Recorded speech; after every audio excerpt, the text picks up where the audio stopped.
proteins recognized to be the hereditary material. So how do they do that?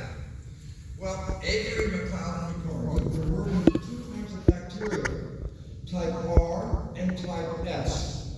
In the picture you see type R, little colonies that look like little periods, okay? Type S makes a big puddle-like colony, so there are two different characteristics. R, little tiny particles, S, big puddles. Now they have to find out, is the hereditary controlled by the protein, or is the hereditary controlled by the DNA? So what do? They took the S chromosome, the one with the big puddle, and they split it apart into protein and to DNA. So what they did in the first experiment is they added the protein from that chromosome, from the S to the R. And I said, well, what happened when they added the protein? And the answer is, as you can see in this picture right here, when they added the protein, no difference. Okay, part one.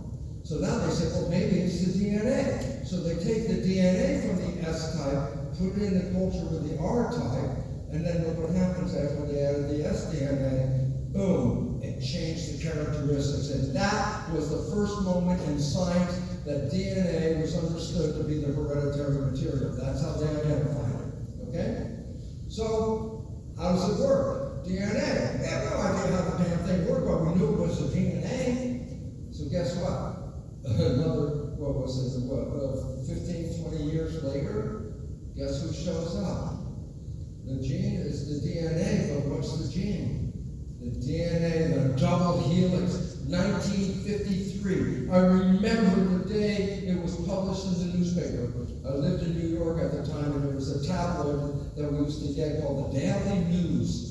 And the Daily News, I always loved it as a kid because on the front page, you always had a big picture like gangsters being killed, car accidents, kinds of things like that. It's like I go out in the morning, take the paper, unroll it, look at the picture.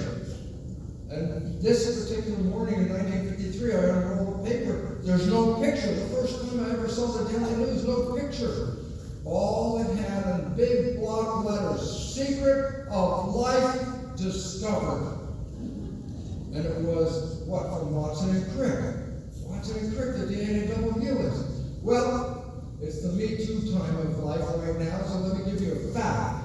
Watson and Crick did not discover the DNA double helix. It was a woman, Rosalind Franklin.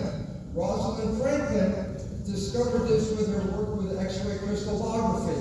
And this was the time of the old boys club. So Rosalind Franklin had all this data, and her boss gave her data to Watson and Crick without her even knowing about it. They jumped on her data and capitalized on it, and then published the whole story of the DNA double helix in 1953, excuse me. So what was the point? Again, women got lost in the process. It was a woman who discovered all this, and then bastardized by men who stole her work. Okay? So that's when we led to think, oh my God, the DNA is what controls the proteins. And that was so exciting because now they have an understanding from way back from Mendel that there's something that controls these things, particles, to 1953. Here's the particle DNA double helix, okay? Well, the DNA controls the proteins, but the next most important question is what controls the DNA? So they took a double helix, removed one of the helices, and then incubated a single helix of DNA in a solution of building blocks of DNA. And when they pulled that single strand out, it was a double strand. They said, oh my God, DNA controls itself. So the search for how life works stopped right there. DNA controls itself, and DNA controls the protein, which is us. And the whole focus of the world went on, let's get that DNA stuff. 5 years later, Francis Crick, co-founder with Watson of the story, comes out with a hypothesis called the central dogma. That's the name of it.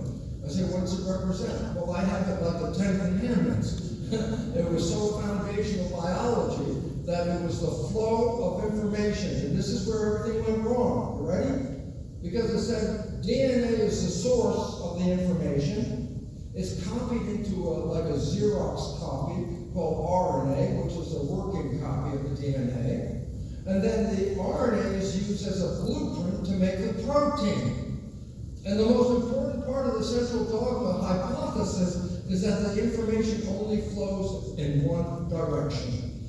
DNA, RNA, protein. You go, so what? I said, well, we're the protein. We're the protein. Can you change your DNA? So I said, well, we're the protein. Can we change the DNA? I said, no! The DNA information only goes this way. So all of a sudden it says, you cannot influence your own genetics. That's when you became a victim of your genes, because they said, no, you cannot go back up the information ladder and change your DNA. And then all of a sudden we bought the story. Genes control your life, and you don't control the genes. You are the victim. You are powerless. And all of a sudden, then that's when you seek the rescuer, because you say, I'm a victim. Who's going to help me? Well, there's a very important part of the story. I was teaching this in medical school, teaching the central dogma. That's the name of it. When I left the medical school, I was a little curious, and I said, what the hell does dogma mean? Ready? Definition of dogma. Ready? A belief based on religious persuasion and not scientific fact. Holy crap, I was teaching religion in medical school. And the belief was, it was a hypothesis, a suggestion. I said, when was it? 1958. But everybody was looking for the information. So when Crick came up with a hypothesis and said, what do you think about it, scientists? Like a room full of scientists. Who agrees with this? And all the hands went up. And they said, that's it. That's how it works. And all of a sudden, they went in the paper as a hypothesis in 58. By the 60s, it was in the textbook as fact. Genes control life. The 70s, the 80s, the 90s, 2000, still in the textbook, genes control life. I go, wait a minute. This was a hypothesis. And I go, yeah. I said, but when did it become fact? It never became fact. It was just accepted. That's the way it was. And the point about it was, we bought a belief that wasn't true, turned it into the rule of life, and nobody ever tested it. Do genes control life? Well, that's what the results show, and that's where all of a sudden we get left out of our own life. We're not creators, we're just recipients of these genes. And even in this is from the National Institute of Health, a book for the public, and it says the nucleus is the cell's brain. I said, where did they come up with that? The answer is the nucleus has 98 or 99% of the DNA. And the DNA was supposed to turn on and off by itself, like neurons. So they said, oh, the nucleus is like the brain, with neurons being the genes that turn on and off and control life. And that's when we bought the story that genes, nucleus, control the character of our lives at that point, okay? The nucleus is the cell's brain. Science picks this up and makes it part of what is called the medical model. This is conventional allopathic medicine. What's the model that they bought? They bought the medical model as this. You are a biochemical machine controlled by genes. And all of a sudden it says that's where the myth has now become scientific fact, and you are the victims of your genes at that point, okay? This is a belief that I was teaching in medical school called genetic determinism. This is a belief that you all walked away with, even if you didn't know the term genetic determinism. It means genes determine the character of your life. And that's what we're teaching, okay? And on the cover of Life magazine at that time comes out, were you born that way? When they were telling the public what? Personality, temperament, even life choices, new studies show it's mostly in your genes. And all of a sudden, genes were no longer just the physical body, they were behavioral controllers and the emotional controllers. And all of a sudden, your life became programmed. You were born with a set of genes that were a blueprint for your life. And you bought it. I bought it. I taught it. They're still teaching it. Genes turn on and off and control you. That's the belief. So I say, so what's the relevance of that? And the relevance comes down to this. That's when you became victims. If you buy that story, then you are a victim by fact, if the fact is true. Now, I hate to disturb many of you, because in this room I know there are people who like to eat healthy, natural, organic type food, and prefer that. Well, guess what? The medical people have come up and actually said, if you are one of those people, you have a disease. Orthorexia nervosa. Eating disorders that people have, that if you decide, I want to eat that food because it has insecticides and pollutants and stuff, I will only eat natural food. If you're one of those people, you actually have a disease. And I'm sure the pharmaceutical company is going to come up with something pretty good to get you out of that silly mindset. And all of a sudden it's like, what the hell are these people doing to us? But the answers are going to come. Because they said if the genes control the characteristics, this is the cool part. If the genes are going to control the characteristics and you have a defect, I have a defect. My hair follicles stop growing. What can I do? Get a new gene. Let's find a gene that makes hair grow. And if I have that gene, I can then engineer that gene into my body and I can recover. So they looked at all the illnesses and said genes are responsible for this. And if we make a compendium, a list of all the genes in your body, then we're going to be able to treat any disease, any characteristic. You're not finding enough love, you're not finding enough happiness, then get a happy gene. Okay? What was the point about this? Well, as I said, there are 100,000 proteins that make up this body. Each protein requires a gene as a blueprint to make it. So before the Human Genome Project came off the ground, scientists already said, oh, there's going to be over 100,000 genes. That's how many genes it takes to make all these proteins. I got a little sidebar. It sounds like, oh, this is a humanitarian project. We'll find new genes and we'll save humanity. No, that's again a bunch of BS. Why?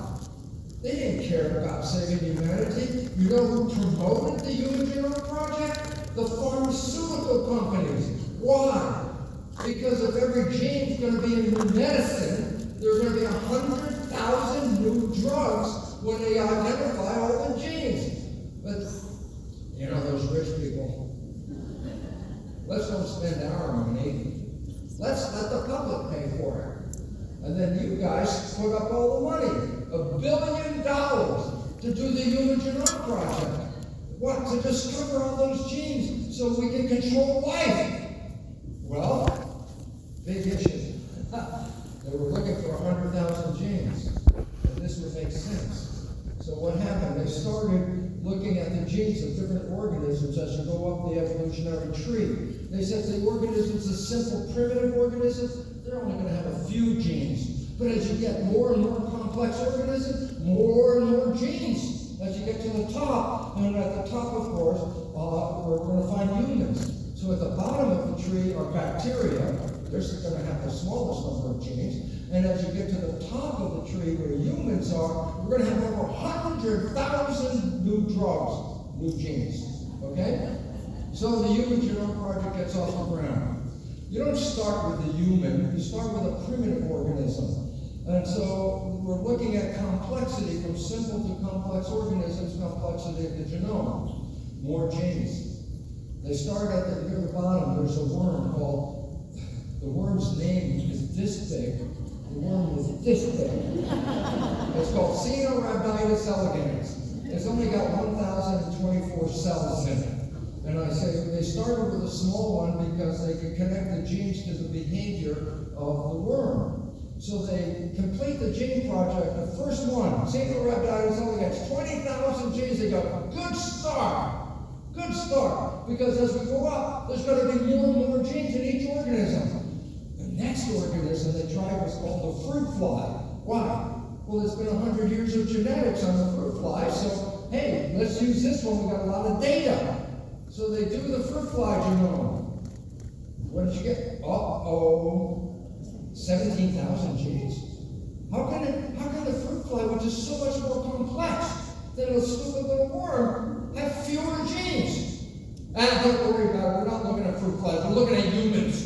So they forget the data. There's only 17,000 genes. It's more advanced, but that's not relevant. We go to the human. We say, how many genes are in the human? And all of a sudden, they find out 20,000 genes. Oh my God. A human has the same number of genes as the worm. And all of a sudden, that high prestige of humans falls down real flat. And the point about it is it screws up everything because people didn't understand the fact. What got screwed up? Well, how can I make 100,000 proteins which require 100,000 genes when there are only 20,000 genes? The game was wrong. The whole thing was wrong. But nobody talked about it at the time. Okay? It turns out it wasn't the genes that gave us the complexity.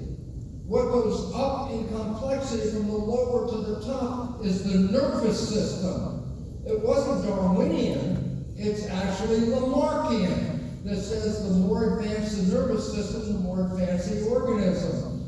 And consciousness is really the nervous system responding to the environment, and that was Lamarck's whole story, that the environment via the nervous system is adjusting our heredity. So, we ran into an issue. The nucleus is supposedly the brain of the cell. It's still in the textbooks right now. And it's the brain of the cell. Why? Because it's got all the genes in it. So I go, oh, here's an interesting story. If the nucleus is the brain, then understand the simple understand. What happens if you remove the brain from an organism? What happens? The answer is clear.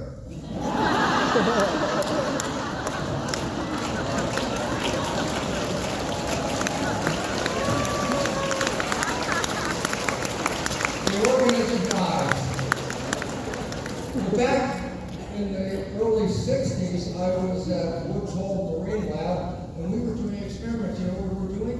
We were going into marine organisms, the eggs of many things like clams, or very large eggs. And you could take a micropipette, a small pipette, and put it into the cell and suck the nucleus out. Well, I did those experiments back then. I said, so what happened when I removed the nucleus from the cell? Guess what? Well, it's called enucleation, and the issue is this, that the cell lives for months, and its behavior is unaffected. I said, what is the meaning of that alone? It says you don't need the genes for your day-to-day life. You don't need the genes. You can take the damn genes and throw them out and still have the life. So the whole belief that genes are controlling this falls flat. No, the nucleus is not the brain of the cell. And that pulled the monkey wrench out and threw it on top of it, and nobody really talked about it. And what do you mean they talked about it? I said, the whole belief they sold you that genes control your life is 100% false. 100% false. But you could have asked anybody in here. They would have said, no. Genes don't control your life. This is the fact. Genes do not control biology fact of life. Genes are blueprints to make the parts. And we still didn't talk about how do you get 100,000 blueprints out of 20,000 genes. We'll save that. We'll come back to it. That's the epigenetics story, okay? So I said, well, what is the nucleus of the cell? Well, we were saying it was the brain of the cell. I say, now what's the function of the nucleus? Ready? The function of the nucleus is reproduction of the proteins and reproduction of the cell. Oh my God. The nucleus of the genes is not the brain, it's the gonad. How did a bunch of male scientists come up with the fact that the gonads control life?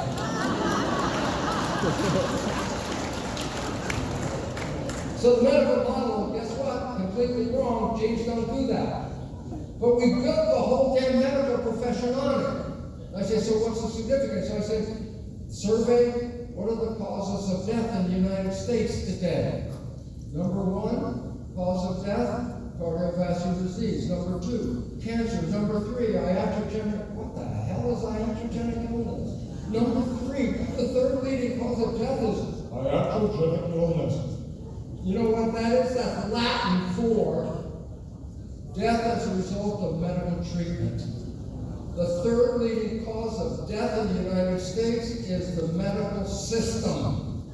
And I would pause here if you think about it, because you went there for your health, to find out that they are the third leading cause of death. Might you question their understanding at this point? And the fact is, you don't have to question it, they questioned it. Dr. Barbara Starfield, in the Journal of the American Medical Association, writes, at that time, a conservative number, 225,000 deaths by medical treatment represented the third leading cause of death. Medicine recognizes there's a third leading cause of death.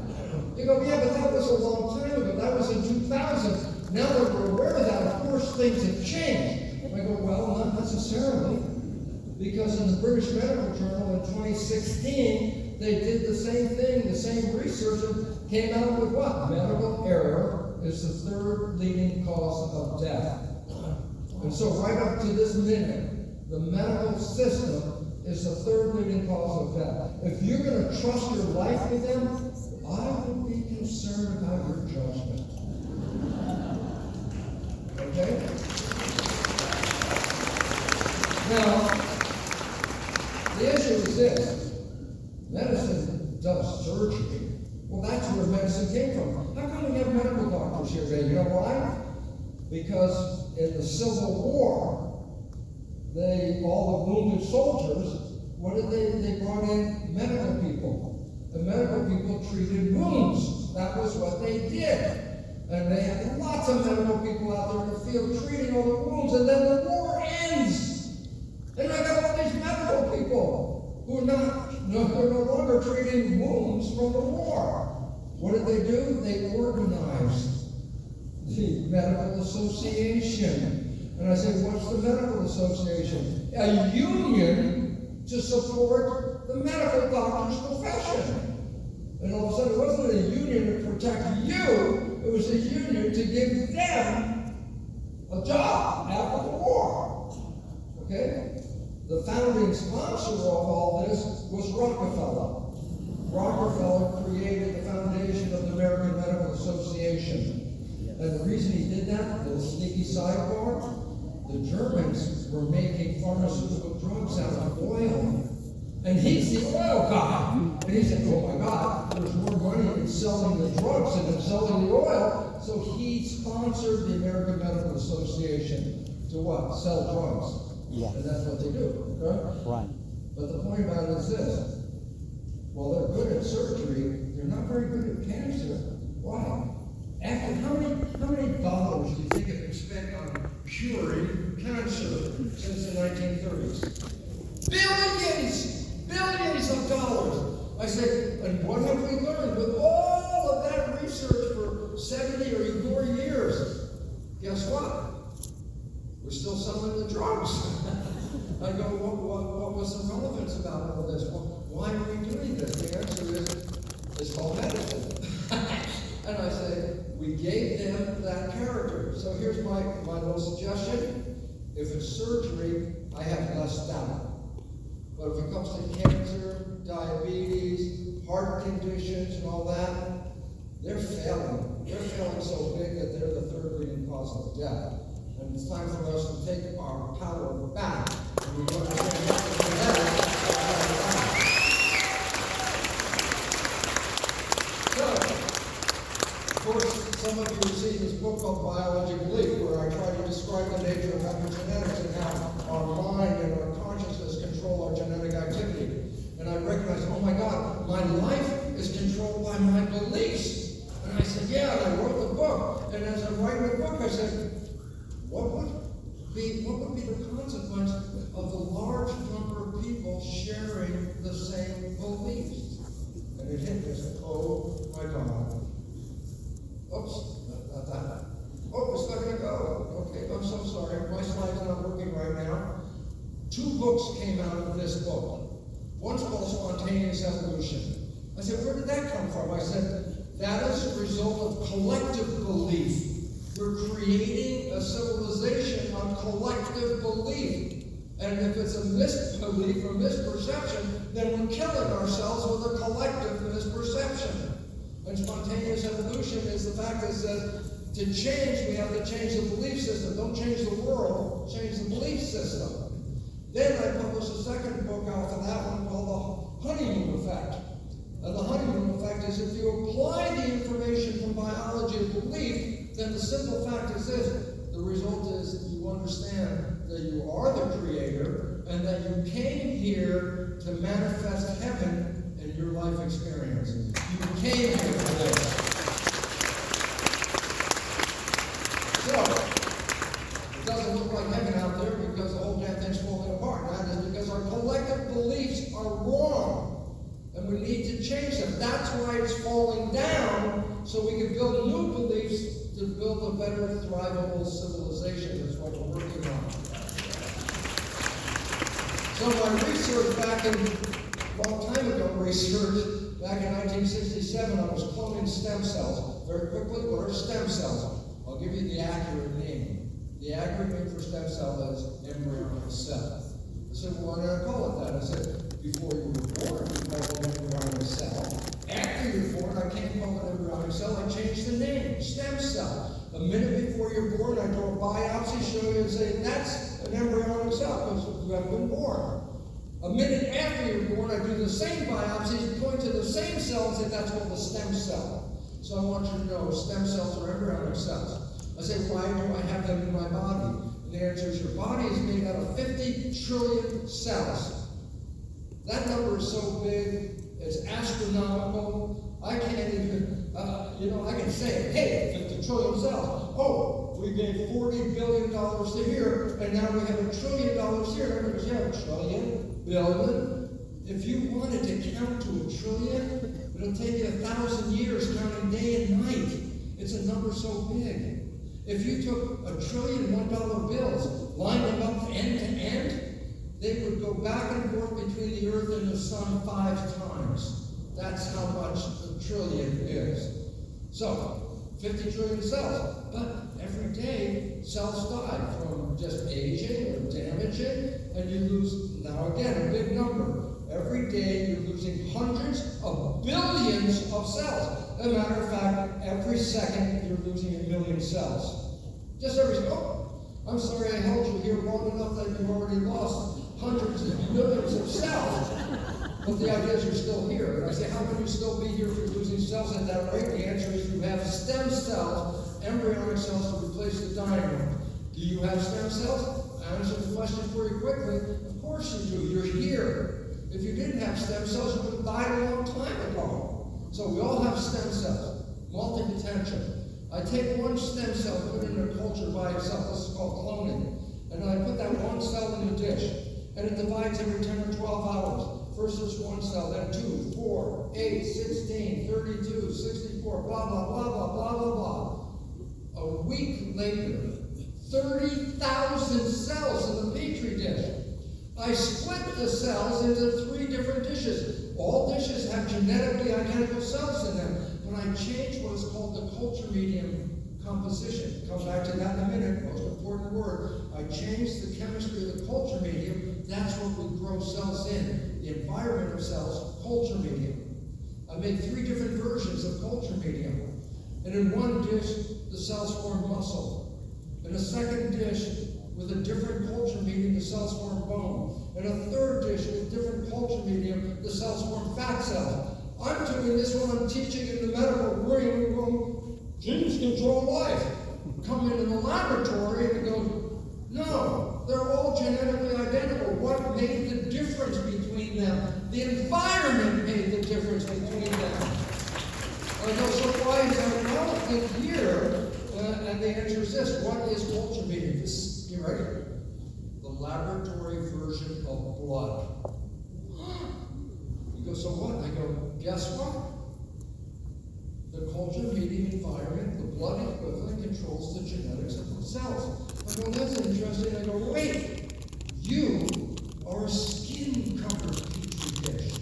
Underneath your skin, you've got 50 trillion cells. With what? The original culture medium, blood. Does it make a difference if the cells in a plastic dish or the skin dish? Nope. It's still controlled by the chemistry of the blood. Well, then that takes us away from focusing on the genes, saying that's where the issues come from. The genes are controlled by the blood chemistry. Okay? This is epigenetics. Control above the genes. All the cells in those dishes are genetically identical. The control was not in the genes or the cell. It was controlled by the environment in which the cells live. Okay? Above the genes. Epigenetics, the environment. So I said, yep, you're a skin-covered petri dish. What does that say? Oh my goodness. Don't be nasty, machine. I hope we get this here. Let's see if it's going to show something. I'll push a button. Please do something. Oh, it's doing it. The point about it that I was trying to illustrate is that you are a skin-covered culture dish with all these cells in it. And it's the culture medium, the blood, that determines the fate of your cells. And I go, so what does blood have? Well, blood has nutrition. And that's all we talk about. Blood has nutrition. I go, oh, that's really pretty good. Nutrition to feed the cells. That's what blood is, not just to feed the cells. So in that regard, it's very important to recognize a simple fact. Blood also has cellular signals. What? Emotional chemicals, growth factors, hormones. They don't nourish the cells, they control the cells. So blood has nutrition, blood has control. Before we knew about epigenetics, when I was teaching medical school, what advice do we give to pregnant women? They're growing a fetus. What advice do you give them? Eat well, take vitamins and supplements, and exercise. Why? This will enrich the nutritional components of her blood. I say, that's all women have to worry about, eating well. Well, that's what we told them. Why? We didn't have any understanding at that time that the chemistry in that blood, including the hormones and growth factors and all that, were fundamental in changing the genetics of the fetus. And all of a sudden it's like, oh my goodness, what controls the chemistry of the blood? The brain is the chemist. The brain synthesizes what's necessary to go into the blood. In my little cartoon, it shows the brain is mixing the components of the blood in the flask and then feeding the 50 trillion cells in your culture dish with the combination of the chemistry in the blood. So I say, okay, the chemistry of the blood controls life. The brain controls the chemistry. Get ready for it. So what chemistry should the brain put into the blood? That is the ultimate question. What chemistry should go in the blood? Why? Because that chemistry controls the genetics. You ready? It's whatever picture is in your mind. The brain translates your picture into complementary chemistry. If you have a happy life, then happiness changes the chemistry that comes in your body. If you're afraid, then fear changes the chemistry of your body. If you're angry, then that heated anger changes the chemistry. So all of a sudden I said, then the genes in your cells are responding to the blood, and the blood is reflecting your consciousness. If you change your consciousness, you change the chemistry of your blood. So, for example, if you open up your eyes and you see someone you love, guess what beautiful chemistry comes out into the blood. That chemistry includes dopamine, which is pleasure. That's why we love being in love. That chemistry makes my cells happy. Okay? Oxytocin. That's the chemistry that bonds you to your loved one, to whether it's your partner or your children. Oxytocin bonds love people together. Okay? Vasopressin, very interesting. Well, oxytocin and serotonin are more active in women because that's where the word community comes from. Remember, the oxytocin is bonding, community. Women have a lot more effect from oxytocin. But men have more of an effect from vasopressin. What the hell is that? Vasopressin bonds men to their lovers. And with a lot of vasopressin, it eliminates other potential lovers. If there's a lot of vasopressin, the man is focused on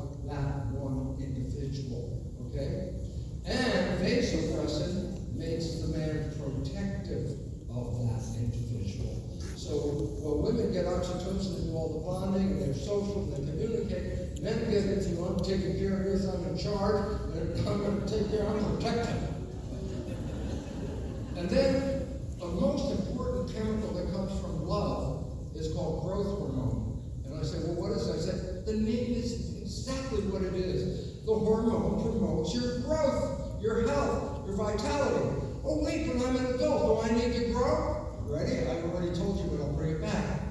You're losing trillion cells a day. You have to grow every day to replace those cells. So growth hormone keeps you active and vital. So love chemistry, when it goes to the cell, gives us the great pleasure and joy of life and the health and the vitality. When people fall in love, they say, oh, see how in love they are? They glow. The glow of love. I say, no, that's vitality, what you're saying. But, in contrast, you open your eyes and you see something that scares you. You don't put love chemistry in there.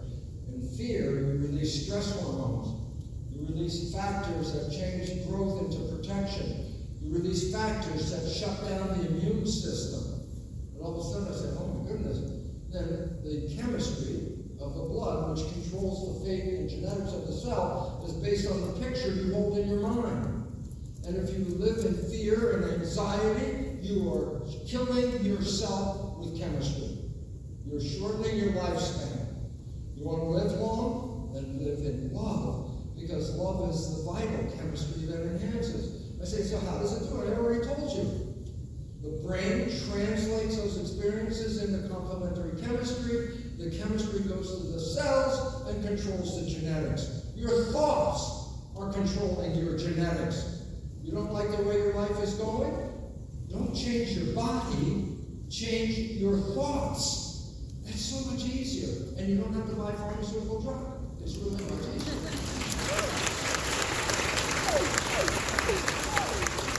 So, the Buddha knew about this 2,500 years ago. What we think, we become. That is the simplest and shortest explanation of your life. What are you thinking? Because those thoughts are what are controlling your life. Okay? So, biology of belief, again, maybe it'll work, here it is. Biology of belief, those thoughts, when collective thoughts share the same thoughts, that controls culture. The civilization is based on us collectively agreeing on thoughts. And then if you understand how thoughts control this, then you can go back and change the thought process, recognize that you want to be in love, because love enhances your vitality. That's called the honeymoon effect. So basically it says all of this is biology of belief, every level of it, whether it's evolution or your own personal life experiences, it still comes down to the same thing. So we're in a very strange situation right now. The world seems to be falling apart. And the question is that the end? Is it the end? And the idea is, well, we can predict. When I say, well, how do you predict? Well, futurists, those individuals that offer us the vision of the future, I say, well, what does the futurists do? Well, they look at the data and they try to assess what's going to happen. Now, this is an exam. If you pass, really great. If you didn't pass, don't leave the room. Stay here, okay? I want to know if you can see, if you can be a futurist. I say, so let's look at the future. I'll make a statement here and then you fill in the blank. What is the next number that goes into that blank? Look at the line. Can you predict the future? Okay? The answer, 65. I hope you did everybody get that right? Good. Okay, let's try to get it with some letters. Okay. What is the letter that goes into that blank? Think about it. Look at it. You're looking at the blank as the future. I'm going to tell you what the next step is because I've seen the pattern and I'll tell you the next step. You ready? Ready? Hope you got it. Did everybody get it? Yeah, don't tell your neighbor you get it. Okay, here's another one. Ready?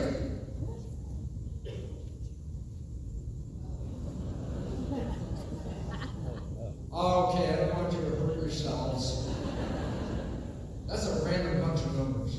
I said, why is it relevant? Can I predict if it's random, yes or no? No. Random just means I have no idea what the next blank is going to be. You can put any damn thing in there. Okay, here's another one. Ooh, harder. People got very quiet. They're studying. I can feel the heat is rising in the room. Those brains are cooking in here. Okay, I'll tell you what the answer is. There's an answer. Ready? What? Yes. The answer is 2. How did I get to 2? Okay, ready? That's the formula for pi.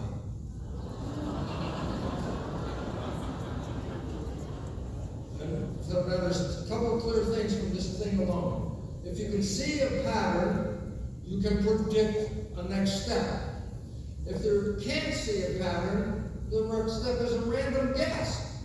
But some things you look at don't look like they have a pattern, but there is a pattern. And if you said it was random, then now you're screwed because there was a pattern in there. Okay? So futurists look at what's going on. I'm now going to be the futurist for the next few minutes.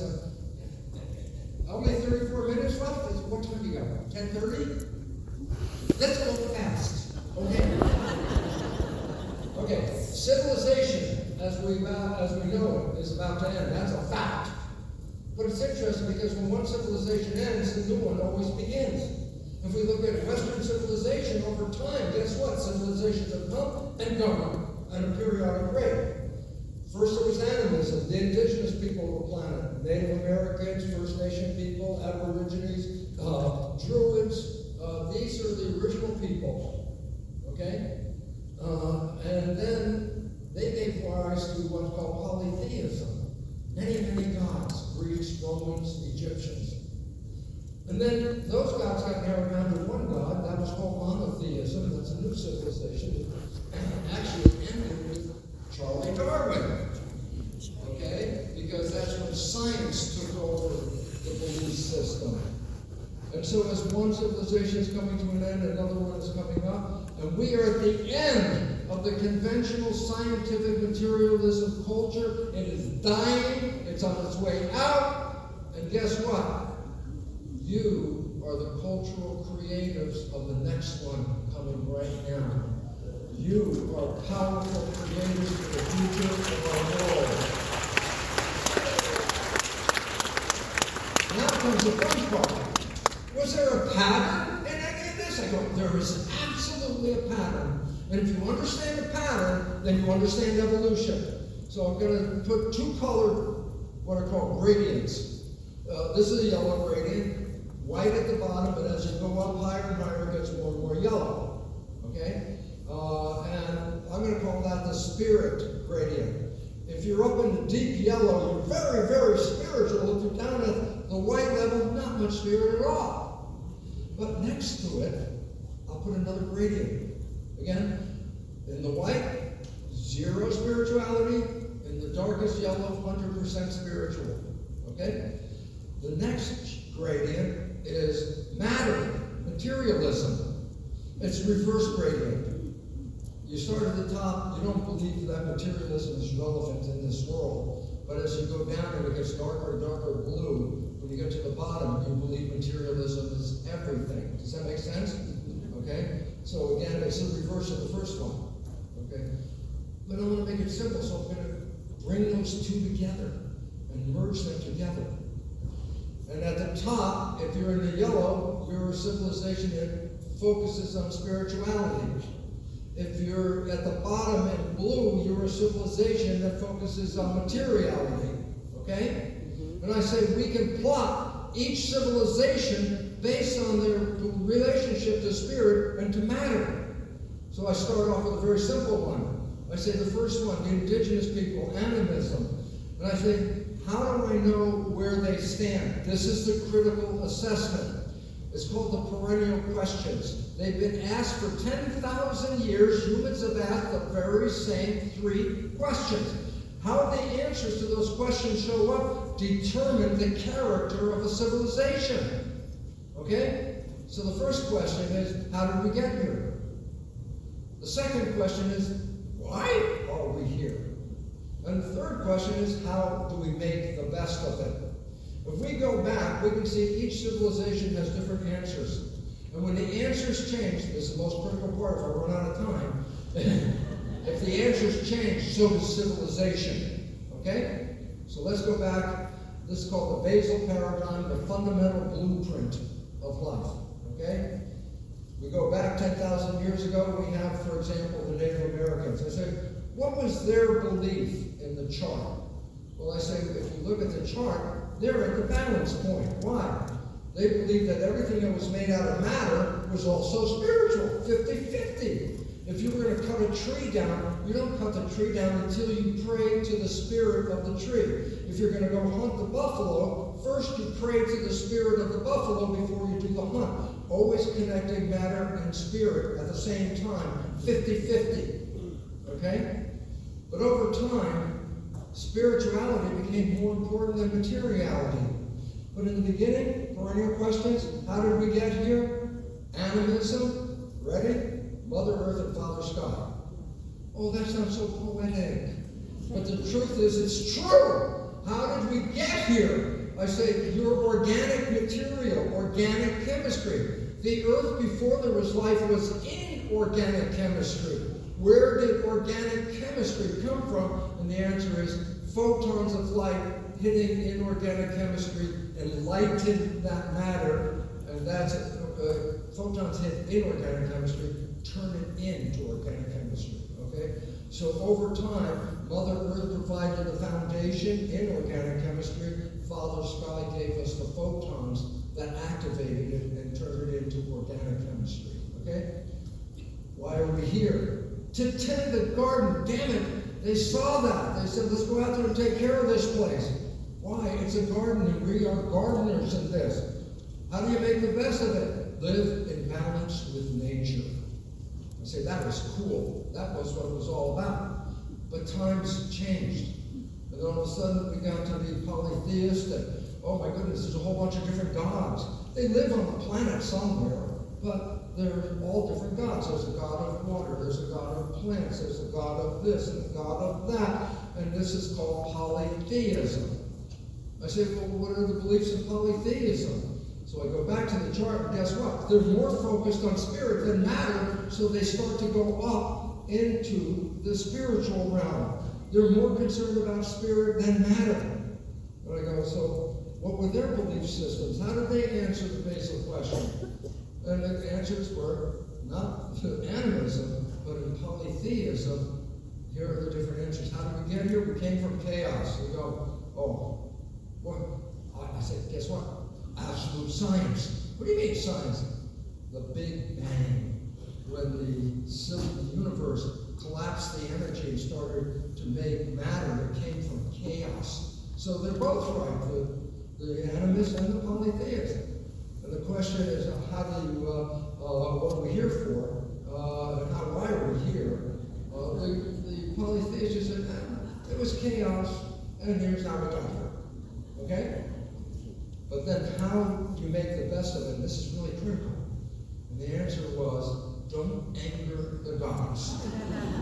You know, what the hell does that mean? Well, look at this. The polytheists knew the gods could take on any form. The gods could take on the form of the person sitting next to you. The gods could take the form of a spider, a dog. It could take anything. I say, why is that significant? Then who's the god?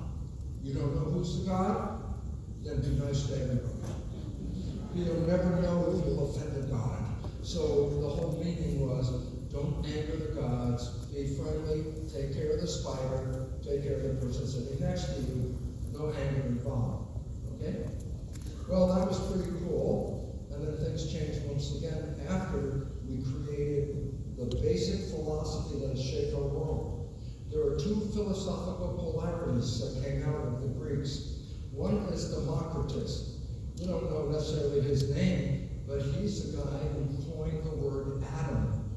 I said, what was Democritus' philosophy? And very basically it was, what you see is what you get. Materialism, that's matter, that's what it is, okay?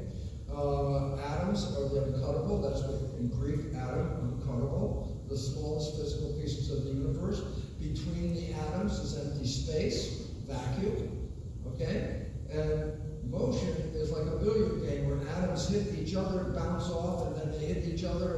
chain reaction, and that's where motion comes from. In contrast, there's a completely different understanding from Socrates. Socrates had a dualistic philosophy. He said, number one, there's a spirituality, a vitalism, an invisible energy. Everything is in that invisible energy. It's a form or a soul. And it's independent and prior to the material world. That's like creation. The field was here before the matter was here. And it's independent. The spirit is separate from the material world. The spiritual world, the vitalistic world, is perfect or ideal. What does that mean? If I gave you a pencil and said, make a perfect circle, you could work your whole life and never make a perfect circle. It's an idea, but you may not manifest it. So it basically said vitalism is the field with all the ideas, and it's perfect. When we try to translate those ideas, we corrupt them. Okay? So vitalism was part of it, but there was materialism. That's the physical reality. And he said that is a crude copy of the spiritual element. Okay? It's a corrupt copy. So we have two different belief systems. One, everything is matter, and the other one, everything comes from spiritual energy. Okay? So the difference comes down to the control. If the control is coming from the outside, that controls a cell, or is the control of the cell coming from the inside and going out? Well, that's where the two philosophers differ. From the outside is Socrates. He was the vitalist, saying that energy from spirituality, the field, comes and animates life. In contrast, Democritus said, no, it's the molecules on the inside that engage and manifest life on the outside. Mechanism versus vitalism. That was the source of it. Things change. Next thing we have is monotheism, Sistine Chapel, God giving life to Adam, that little connection there where spirit touches matter, right there at that point. And I go, what was the significance of this? Took all of the gods and put them into one God. And while the polytheism, the gods walked on the earth, in monotheism, God doesn't even live here anymore. God lives somewhere else. It just comes and help us or hurt us, whatever our plan is here. So I say, so what does that mean? We took all the spirit and put it into one. From polytheism, we made monotheism. Monotheism, how did we get here? Divine intervention. God, Adam, fingers. Why are we here? To live out plays of morality.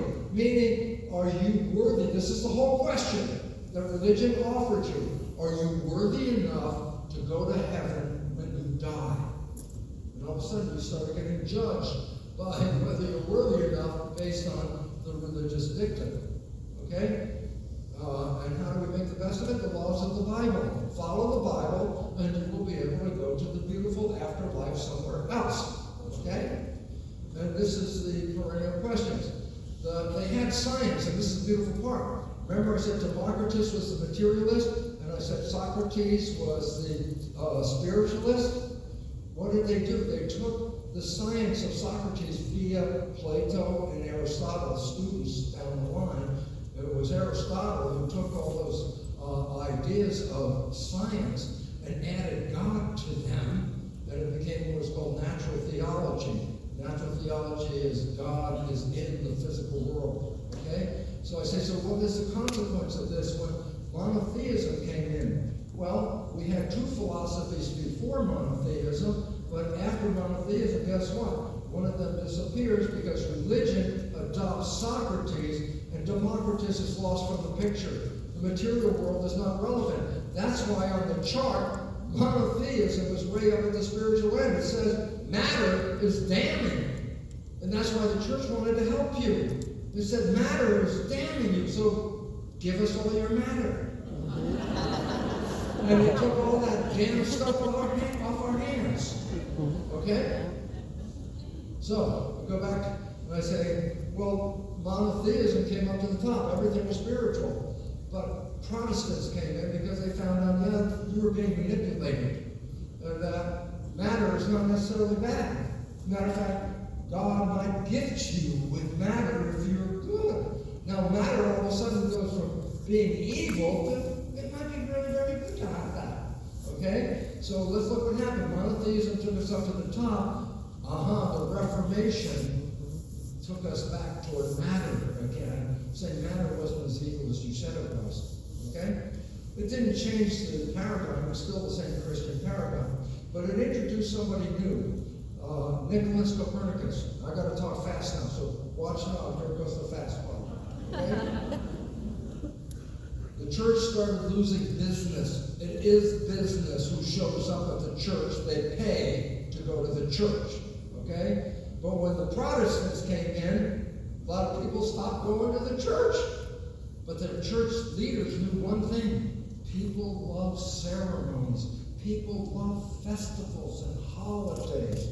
So they said, what we need to do is emphasize the festivals and the holidays.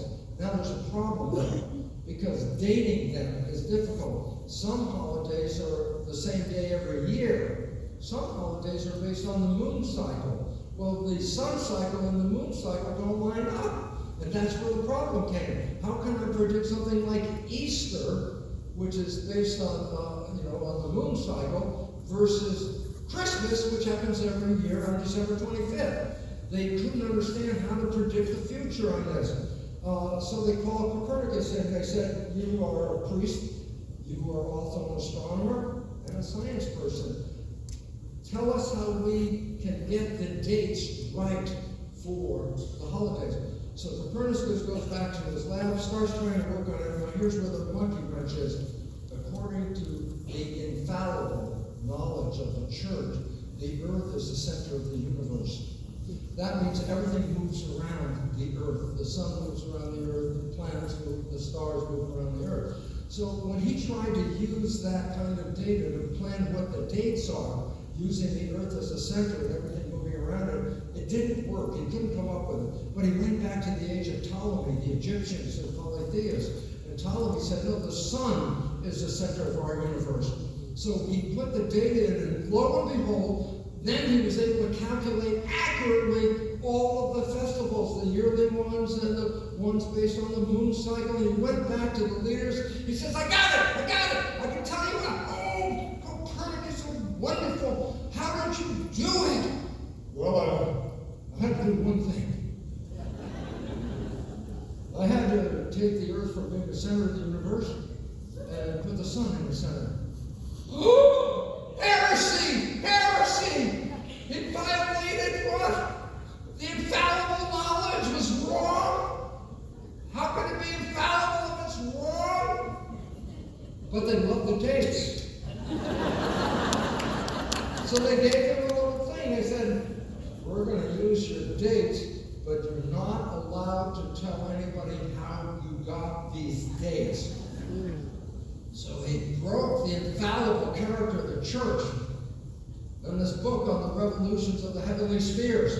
But when did he publish it? He couldn't publish it while he was alive because he would have been called a heretic and they would have killed him. So he waited until his deathbed, 1543, published the book as he was dying. He was going like, hey, you don't like the data, you can't kill me. I'm out. Stick with the data, and threw the data out and disappeared, and the church had to deal with this. And what did it open up? It was 1543 is the date of the modern scientific revolution. It's the date that said maybe the infallible church was fallible. And all of a sudden, it opened up the idea of science to look at the truths of the world at that point. So his death is the date of the modern scientific revolution. 150, 200 years later, Isaac Newton comes up, and he's studying the movement of the planets. And the significance about that is up until Isaac Newton, the planets were being controlled by God, marionettes and strings, moving everything all around like this. But Isaac Newton creates physics. Yeah, Isaac Newton creates physics. You didn't know this. He had to do one little thing before he created physics. I said, what was that? He had to develop a whole new math called calculus. Nobody talks about that. It created a whole new mathematics because it was not just measuring things, but it was measuring them in time as things move. And that's what calculus takes time and adds it to the material world at that point. So Isaac Newton created what's called celestial mechanics. He saw how the universe worked. And he said it was a machine. You know why? In his equation, he put the size of the planet, the speed of the planet, the vector, the orbit of the planet. He didn't put God. He didn't put spirit. But he solved those equations and was able to predict the movement of the universe. Oh my God! He understood the nature of the movement of the universe without invoking spirit or God. And said you don't need to do that. Well, this of course irritates the church a little bit. Because now he's basing it on materialism, and spiritualism dropped out the window. And so when Isaac Newton came in, we had an understanding of mind and body. Okay, Rene Descartes gave us that. But with Isaac Newton, it said in Newtonian physics, you don't have to bring in energy. Mind is energy. You only need to understand the physical part. So Newtonian physics separated mind from body.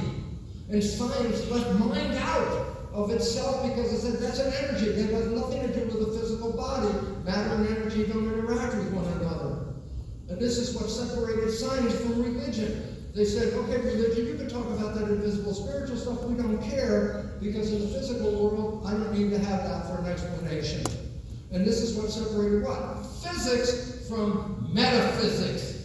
Metaphysics is not physics. Physics is the material realm. Metaphysics is the invisible realm. Okay? That meant the body was made out of matter. Do you have to bring mind in? Absolutely not. Until only recently, science always left mind out of the story because it confuses the story. The body is a machine. It's affected by matter. And it's adjustable as a physical machine. So guess what? Who understood the nature of physicality? Aha! Democritus. Science adopted the philosophy of Democritus, controlling from the inside, while religion held on to the science of Socrates, controlled from the outside. And then came the Age of Enlightenment, in the 1700s. What the hell was that? Recognize this. When we talk about slavery, we focus on our own problem that we created. Okay? But guess what? Europe, people were slaves in Europe. All of them, except for who? The Lord of the Manor. He owned the land. Everybody had to work for him. He controlled what they got. And if you didn't work for the Lord of the Manor, then you were all alone. You didn't survive. So everybody worked for the noble Lord of the Manor. And it was a slave system. It really was. And at this time, there were some philosophers. Rene Descartes, no, that was earlier. Rousseau, okay? Rousseau wrote about a utopian world. Oh my God, what's a utopian world? Well, in the conventional world, you were either born into the upper class or you were born into the poor class. But you can't get out of your class. If you were born a poor person in the lower class, you're always lower class. If you're born upper class, you're always upper class. And yet, most of the people were born lower class, and they couldn't get into the upper class. But in the utopian world, it said it didn't make a difference what your birthright was. That you can become anything. You can control your own life. So there was a utopian vision. I said, where did Rousseau get the utopian vision from? And the answer was Native Americans. He studied Native American culture. Why? Because anybody could become anything. There was no limitation on your life. You were free to look for what you wanted in life. Well, man, the people in Europe, when they read about the Native American culture, was going, let's go to America. It's going to be easier for us. And so the Europeans came over. And the first Europeans came over to do what? Live the life of the Native Americans. They wore buckskins. They did something that the Europeans didn't even do. It was called bathing. Europeans didn't do that. So they came over here, they became like the natives. Unfortunately, over time, too many of them came, and they brought with them the old culture. So the whole reasoning got lost when too many people showed up. But the Age of Enlightenment was the point that says we are free to become what? Natives. I said, what were natives? Spirit and matter were one and the same. And all of a sudden they came back to the native aboriginal view of the planet as spirit and matter. And there's a new belief system called deism. And I said, what is deism? The belief that God and nature are one and the same. You want to study God, then study nature. It'll give you about God. And I said, well, the deists, those were the ones that took on the original animistic life. Who are the deists, you know? Well, the deists, the existence of God, and very important, just like Newton said, doesn't interfere with life out here. Created the life, doesn't interfere with it. But if you want to understand God, then study nature. Who were the deists? Let me give you a few. Let's see. Who can we pick up? Let's see. Oh, it didn't happen. Oh, it didn't happen. Please happen. Okay, it does not want to work, but I will tell you because we're running out. Oh! Oh, here they show up. George Washington, Thomas Jefferson, Benjamin Franklin, James Madison, James Monroe, Thomas Paine. The founding fathers of the United States were deists, not Christians. They were Christians by the belief in God, but not Christians by the belief in the Pope or the other leaders, because they had a whole different existence about it. So the United States was founded by deists.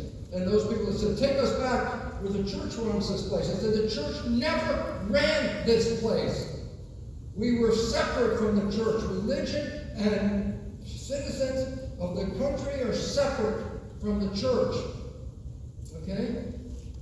It's written right in the Declaration of Independence, right there in the first sentence. It says, when in the course of human events it becomes necessary for one people to dissolve the political bands which have connected them with another, and to assume among the powers of the earth, ready, the separate and equal stations to which the laws of nature and of nature's God entitle them. Nature, nature's God, same thing, deism.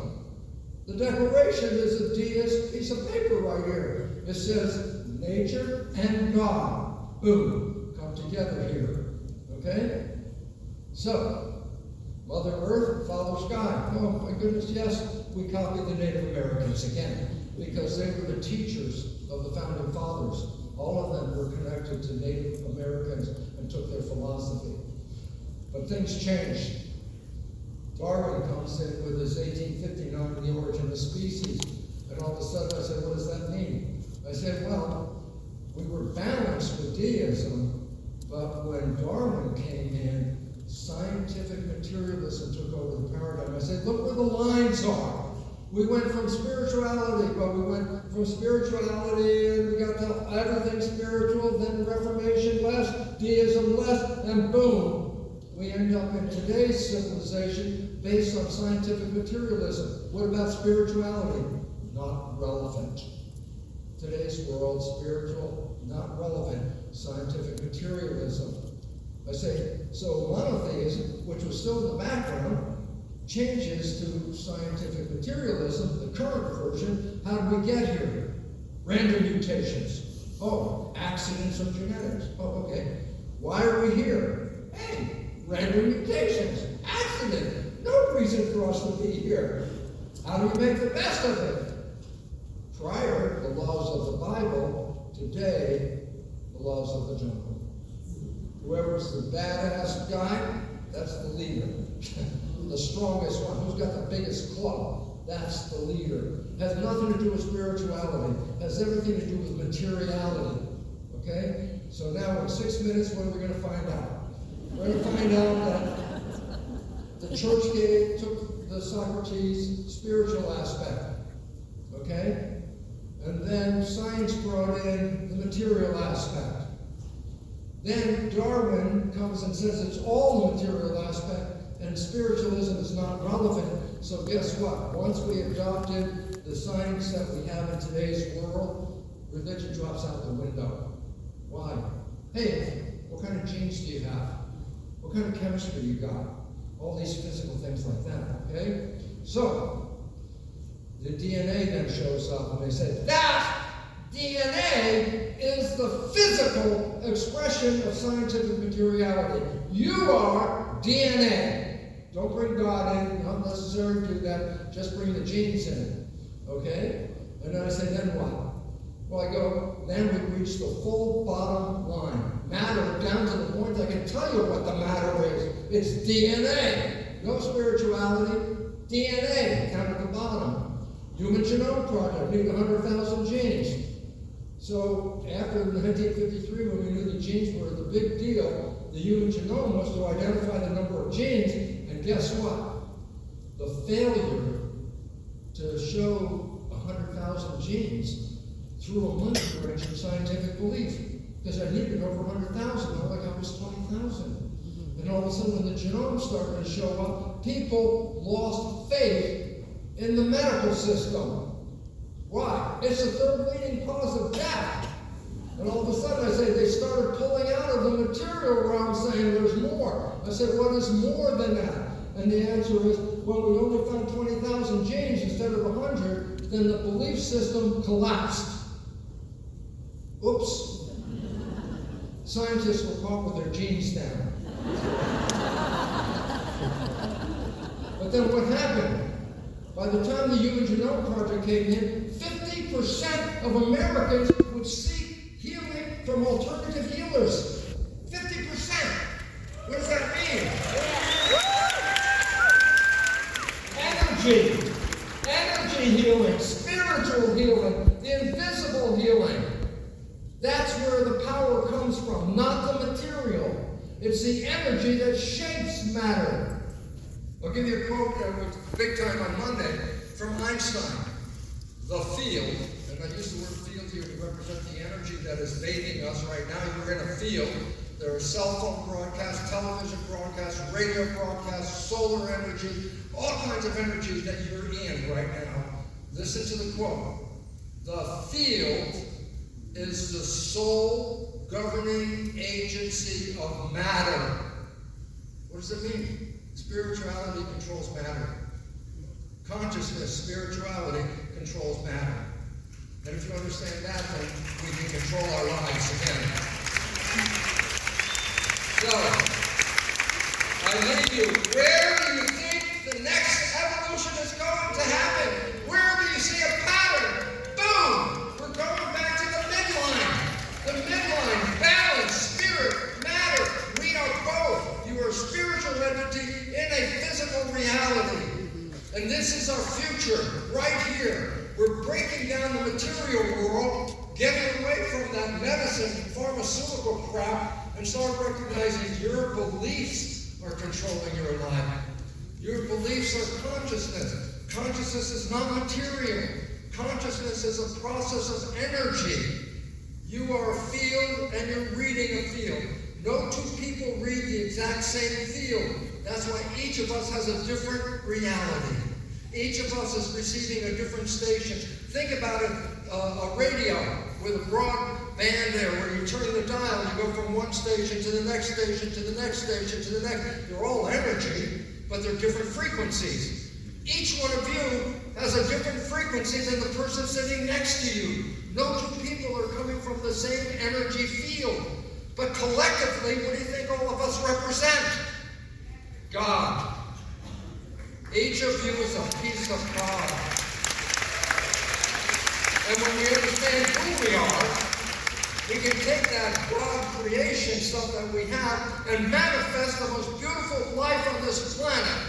And if you've ever fallen in love, you've experienced that. And I love the story on Monday. I got to close in 1 minute and 24 seconds, so let me see what I can close with. I got it. Here's one. The movie The Matrix. Most of you have seen it. Guess what? It's not science fiction. The Matrix is a documentary.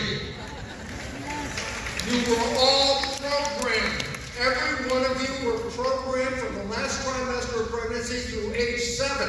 The programs came from other people. The problem is that you live most of your life, 95% of it, from the programs that other people gave you. You're not living your program. You're not living what you want. You are living what they told you you were. And I go, that was until what day? The day you fell in love. Woo, what happened? I go, up to the day you fell in love was blah, blah, blah, blah, blah, blah. Then you meet this person, 24 hours later, oh, life is so beautiful.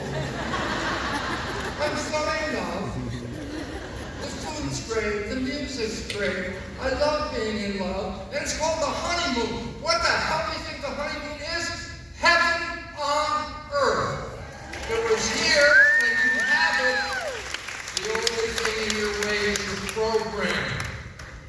And when you understand the programs in your way, as I'll talk about on Monday, recognize a simple fact. You can rewrite all the programs. And if you do that, then heaven on earth is every stinking day as long as you live on this planet. And you are the creator. Do you have to be in love with another person? They need to close this out. The answer is no. You can be in love with being a chef, being creative. You can be in love by being a gardener, putting your hands in the dirt and bringing life out of the thing. You can be in love if you're an artist. I'm going, all of a sudden it says, it's not dependent on another person, it's dependent on you, joy, having so much joy, you stay here in joy instead of going back to the program. And unfortunately, the honeymoons end. I say, why? Because at some point, you start playing the program again. The love starts, and I'll explain all this, but the point that's so critical is this. 95% of your life at this moment is coming from the program. The programs came from other people. Did they answer your wishes and desires? Absolutely not. And now you struggle to manifest your wishes and desires to override the damn programs you got up until age 7. The Jesuits told you for 400 years, they said, give me a child until it is 7, and I will show you the man. What did they know? 7 years is programming, all of us. After age 7, 95% of your life comes from that program. And there's a reason. And I'm not going to tell you right now because I want some of you to come back on Monday. But I'll conclude with this. You can have heaven on earth every day for your entire life when you understand the nature of your program. Oh God, I'm out of time. I'll just give you one more lousy fact. And then I'll stop, Richard, I'll stop. Don't run, don't knock me off, I got 1 minute. Okay. The fact is this. 95% of your life is coming from the program. And that's because when you're thinking, you default to the automatic programs. Okay? I say, what were the programs that you have? And if I ask you, I can assure you, you can't tell me your program. So I say, why? You were being programmed last trimester of pregnancy? You weren't there. You got programs off. You were programmed a whole year from 0 to 1. Your consciousness wasn't there, so you have no idea. You were programmed a whole year from 1 to 2. You were programmed a whole year from 2 to 3. And I say, tell me what your programs are. You go, I don't know. So I'm going to help you, and then I'm running off the stage. Okay? Get ready, I'm going to run, Billy. Come out. What are your programs? 95% of your life is the program. Your life is a printout. Conclusion. The things that you like that come into your life, they come in because you have a program to support it. But the things that you wish for, you desire, that you want, and you work hard, and you sweat, and you put extra effort into it, and you work a lot of effort, and working on making it. I said, why are you working so hard for that destination? And the answer, just to help you right now, whatever that destination is, your program does not support it. That's why you're working so hard. But if you change the program, then those things come in just like any of the things that you'd like to come in. And you are free to do that.